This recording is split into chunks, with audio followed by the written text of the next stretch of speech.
আজকে অনেক ক্ষুধা লাগছিল কাজের পরে রাত্রেবেলা। তো ইয়েমেনি দোকানে গিয়ে বললাম আমার একটা শর্মা বানাই দাও। সে এত বড় শর্মা বানাই দিছে, আমি আমার লাইফে এত বড় লম্বা কখনো শর্মা খাই নাই।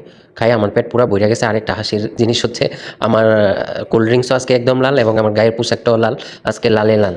তো খাইতেছি, ভাবলাম আজকে একটু গল্প করি, যেহেতু ভয়েস কভার করতেছি।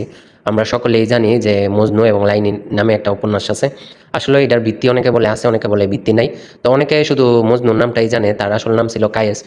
গল্পের মধ্যে যেটা আসছে যে ওনার নাম ছিল কায়েস। তো আজকে একটু কায়েসের ব্যাপারে আলাপ করি, মজনুর ব্যাপারে। আমরা সকলে জানি, আবার অনেকে জানি না। মজনু কিন্তু যখন যুবক ছিল তখনই লাইলির প্রেমে পড়ে, যখন স্কুলে পড়াশোনা করতো। এবং স্কুলে পড়ার সময় সে কবিতা লেখা শুরু করে লাইলির নামের উপরে। বিভিন্ন ধরনের প্রেমের ছন্দ সে লিখত এবং এইসব স্কুলের বাহিরে রাস্তায় দাঁড়ায় দাঁড়ায় অনেক জুড়ে সুরে মানুষের শোনাইতো। অনেক মানুষ আগ্রহ নিয়ে সেগুলো শুনতো এবং কটূক্তি করতো এবং বলতো যে কায়েস তো একদম পাগল হয়ে গেছে লাইলার প্রেমে পড়ে। এই জন্য তার নাম অনেকে বলে মজনুন। মজনুন মানে বাংলায় পাগল। কিন্তু সে পাগল ছিল না, সে এতটুকুই পাগল হয়ে গেছিল লাইলির প্রেমে, তার কোনো দুনিয়ার কোনো খবর ছিল না। সে প্রতিনিয়ত কবিতা লিখতো এবং সেইগুলো খুব জোরে সুরে মানুষকে শোনাইতো। তো মজনু কি করছে, একদিন খুব সাহস কইরা লাইলির বাবার কাছে গেল এবং বাবার কাছে গিয়া লাইলির ব্যাপারে বিয়ের প্রস্তাব দিল এবং সাথে সাথে লাইলির বাবা তা প্রত্যাখ্যান করে এবং মজনুকে পিঠের মধ্যে কয়েকটা দিয়া কর্মচারীর মাধ্যমে সে বাড়ির থেকে বের করে দেয়। এবং বের করে দেওয়ার আগে বলছে, তোমার কাছে আমার মেয়ে বিয়ে দিলে মানুষ বলবে যে একটা পাগলের কাছে আমার মেয়ে বিয়ে দিছি। তো তোমার কাছে আমার মেয়েকে বিয়ে বিয়ে দেওয়ার কোনো মানে হয় না, কারণ তুমি একটা পাগল। কিন্তু কায়েস, মজনু কিন্তু পাগল হয়েছে ওনার মেয়ের জন্য। তো সে বাবা এইগুলা সে বুঝতে চাইবে না।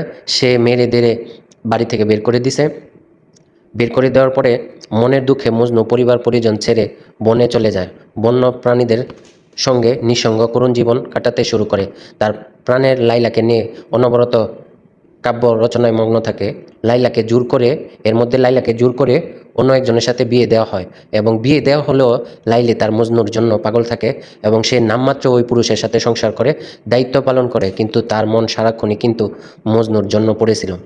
এই বিবাহের সংবাদ যখন মজনু জানলো, তখন তার হৃদয় খান খান ভেঙে চুরমার হয়ে গেছিল এবং এই কারণে সে নিঃসঙ্গ জীবন বেছে নেয় এবং শহরে বাবার কাছে ফিরে আসার প্রস্তাবও প্রত্যাখ্যান করে।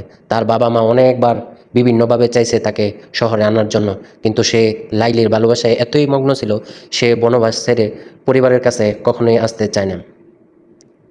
এবং মজনুর বাবা মা তার ছেলের মজনুর জন্য ভীষণভাবে মন খারাপ ছিল এবং মনের দিক থেকে অনেক ভেঙে পড়েছিল। তাদের আদরের সন্তান ঘরে ফিরে আসুক এবং সব সময় চাইতো, কান্নাকাটি করতো কখন না জানি মজনু বাড়িতে আসে।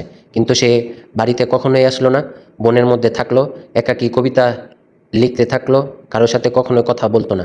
অনবরত লাইলিকে নিয়ে সে কবিতা লিখত। তো এরকম অনেক কাহিনী, অনেক বিস্তারিত ঘটনা আরেকদিন আশা করি আমি বলবো। কেউ যদি কাহিনীটা পুরাটা শুনতে চান, আমি পার্ট বাই পার্ট ইনশাল্লাহ বলার চেষ্টা করব আমি যতটুকু জানি। তো লাইলির জন্য মজনু অনেকগুলো কবিতা লিখছে, ছোট্ট ছোট্ট লাইন তার লেখা আছে, কাল্পনিক হলো। এর মধ্যে আমি একটা লাইন বলি, আমি লাইলির বাড়ির পাশ দিয়ে হেঁটে যাই আর তার দেওয়ালগুলোকে চুম্বন করি। তবে বাড়িগুলো আমার ভালোবাসার বস্তু নয়, ভালোবাসা শুধু তার জন্যই যে এক সময় বাড়িগুলোতে বসবাস করেছে। এরকম অসংখ্য কবিতা মজনু লাইলির জন্য লিখেছে। সকলে ভালো থাকবেন।